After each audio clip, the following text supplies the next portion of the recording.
করে কিভাবে তোমরা পবিত্রতা লাভ করো এটা আমি জানতে চাই। বুঝলেন নাই? প্রস্তাব পায়খানা করে পবিত্র হওয়া এটা কি ঘৃণার কাজ? কি বলেন, ঘৃণার কাজ? ঘৃণা। এটা হচ্ছে ভদ্রতা, এটাই শিষ্টাচার, এটাই আদর। কি বলেন? আপনাদের এলাকার গরু, কুকুর, বিড়াল এগুলি কি পেশাব করে পায়খানা করে পানি টানিল? তাইলে মানুষ প্রস্তাব পায়খানা করে পবিত্র হয়। তো পবিত্র হওয়া এটা ভদ্রতা, এটা স্বাধীনতা, এটা শিষ্টাচার, এটা সভ্যতা। আর পবিত্র না হয়ে না পাক থাকা এটা অভদ্রতা। আল্লাহ নবী তাদেরকে জিজ্ঞাসা করলেন, তোমরা কিভাবে পবিত্র হও? তারা উত্তর দিলেন, ও আল্লাহর নবী, প্রস্রাব পায়খানা শেষে আমরা প্রথমে ঢিলা কুলুক ব্যবহার করি। ঢিলা কুলুক বর্তমানে আমরা টিস্যু পেপার ব্যবহার করি না, ঢিলা স্বরূপ ঢিলা কুলুক ব্যবহার করি। তারপরে আবার পানি দিয়ে ভালো করে ধৌত করি। পানি দিয়ে কয়টা হইল? ঘুমে গেছেন গা? কোন কয়টা?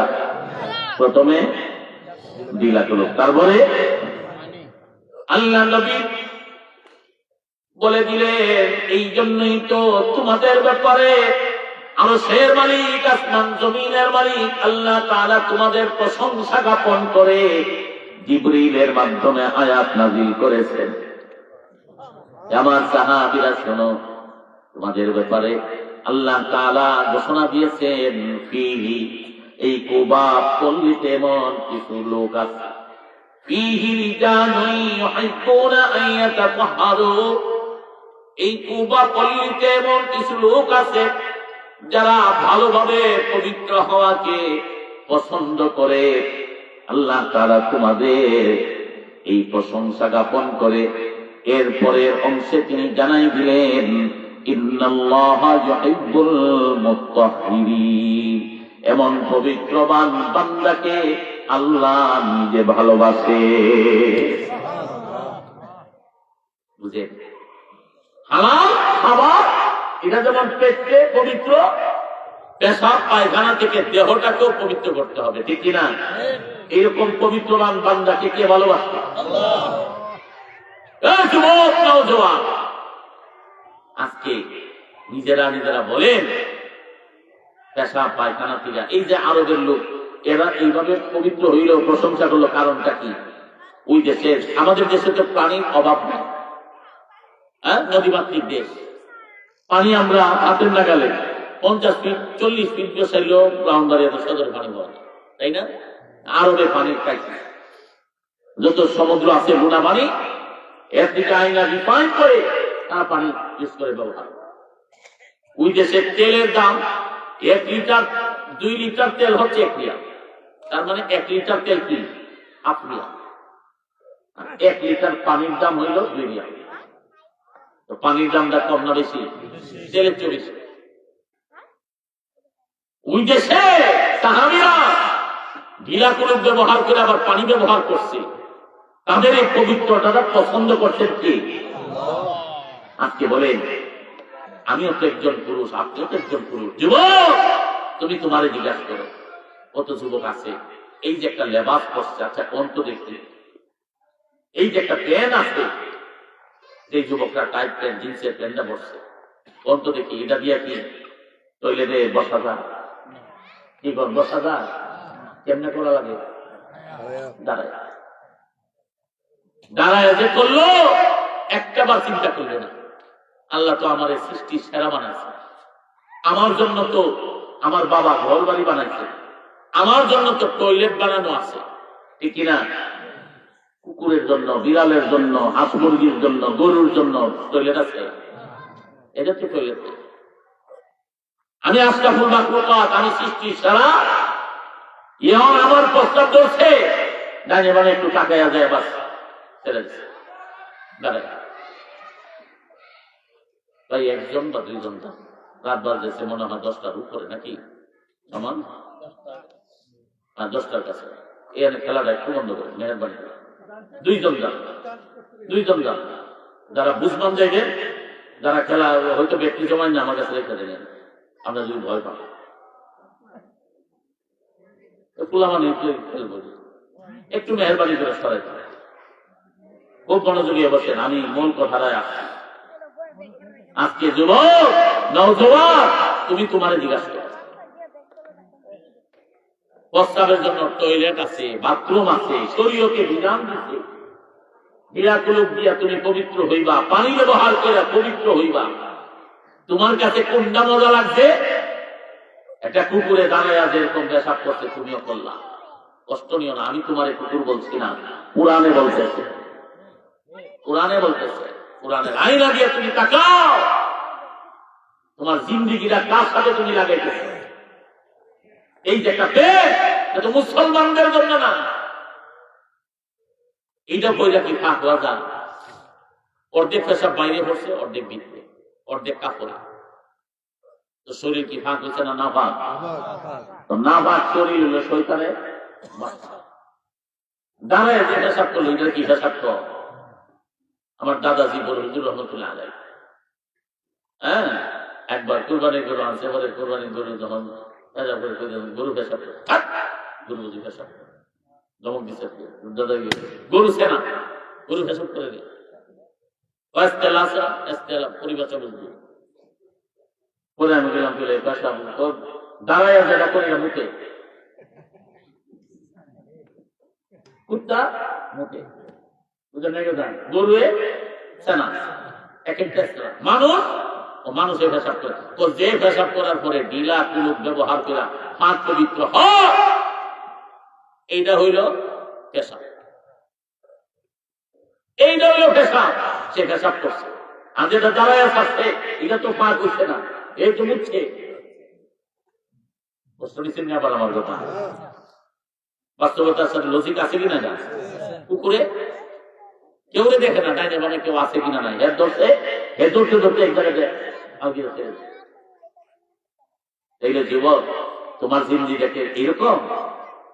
তুমি বাজারে থেকে একটু ডাইনে মানে সরষে সইরা দেয়, বাস দাঁড়ায় একদিকে মানুষ দেখলে আবার মাথা আরেকদিকে ঘুরে, এটাই কি তোমার জিন্দিগি? এই যে নাপাক শরীরটা লইলা, এই পেন নাপাক, শরীর নাপাক, জমজমের পানিটা যদি অজু করে, অজুইব নামাজ হইব? কুকুরের লেগে তো কোনো নামাজ রোজা নাই, কুকুরের তো ভাব পবিত্রতা নাই, কুকুরের তো জান্নাত জাহান্নাম নাই।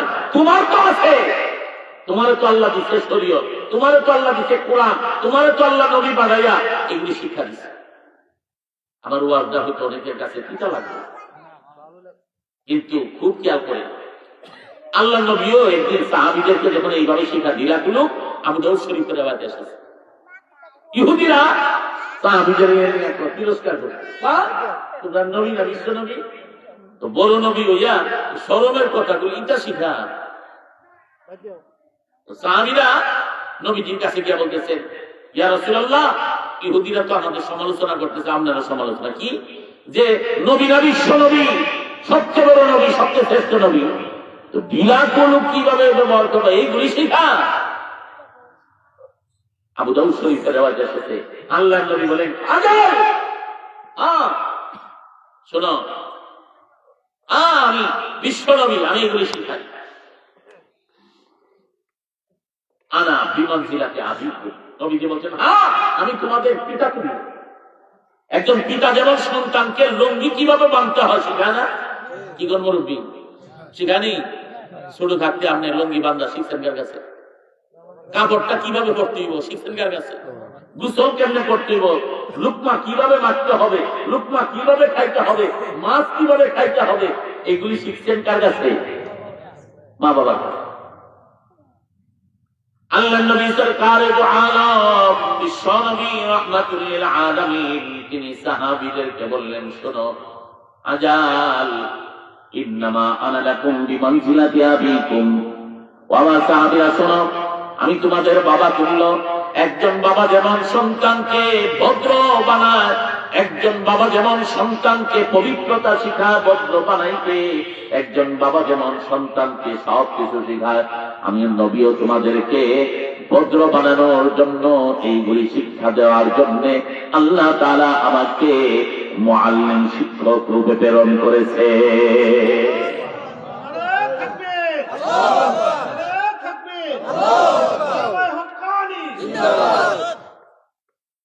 কষ্ট নিয়েছেন আমার কথা।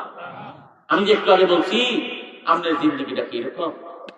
আরে ভাই যুবক, এই লেবাসটা আমি করলাম তো মুসলমানের না, কে এই লেবাসটা দিয়ে 70 টাকা, অন্তত 70 টাকা দা ফ্রেন্ডরা কই করে কতটুক নিচে জানেন না, এই দিকটা আবার গড়া নিচ্ছে, অথচ পুরুষের জন্য গড়ার নিচে কাপড় পরা হারাম, এই জায়গা জাহান নামা যাবো না। আচ্ছা, পুরুষের সতর কি এটা তো বুঝতে, পুরুষের সতর হলো না বিরু করেছে হাডুর নিচ পর্যন্ত, হাডুর নিচ করছে টাকু নিচ টানি না, হাডুটাও সতরের অন্তর্ভুক্ত, হাডুটা দেখে রাখছি না বিটা। কষ্ট নিয়েন না, অনেকে বাবার বয়সে মুরব্বী আছেন লুঙ্গিটা এইরকম কষ্টায় নিয়ে বাঁধে না বিছায় নিলে, হ্যাঁ রাস্তা হাঁটতেছে একবার খোলামেলা ওখান দেখা যায়। আপনি নিজ খরচ তরফ করলেন, যে ভাই দেখছে তারও গুণাগার বানাইলেন, ঠিক কিনা? তাইলে আজকে বলেন নাবির লুঙ্গি কই বাঁধবেন, বলেন বলেন নাবির প্যান্ডা কই বাঁধলেন, যে প্যান্ডা যে যুবক তুমি যে পড়লা, এই প্যান্ডা বলে তুমি কইবা আমি নামাজ পড়ি, বুঝে তুমি যে নামাজে গেলা তোমার পিছনে আরেকজনে দাঁড়াইছিল নামাজে, তুমি যখন রুকু গেছ গেঞ্জি উঠবে টানে আর প্যান্টে ড্রেনটা অর্ধেক আইতেছে, পিছনে ড্রেন অর্ধেক। কষ্ট নিয়েন না, পুরুষ মানুষ বলতেছি, এটা যদি লজ্জা লাগে, দেখতে লজ্জা লাগে না, কেমন মুসলমান কপাল পুরা বদনসিব আমরা। নামাজ পড়তেছে পিছনে, এই ড্রেন যে খুলে দিল, সতর যদি 3 তাসবিহ পরিমাণ 4 ভাগের 1 ভাগ খোলা থাকে, কোন নামাজ হইব?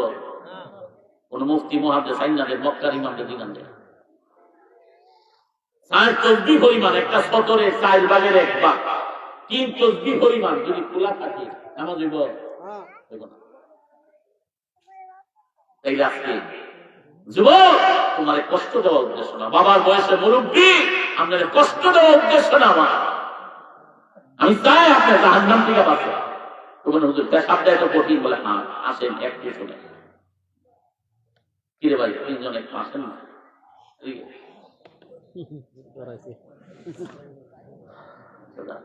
আমি আওয়াজ বন্ধ করলে লাগা কেন থাকলে আওয়াজ শুনতে পাচ্ছে খুব খেয়াল করেন যেটা বলতেছিলাম।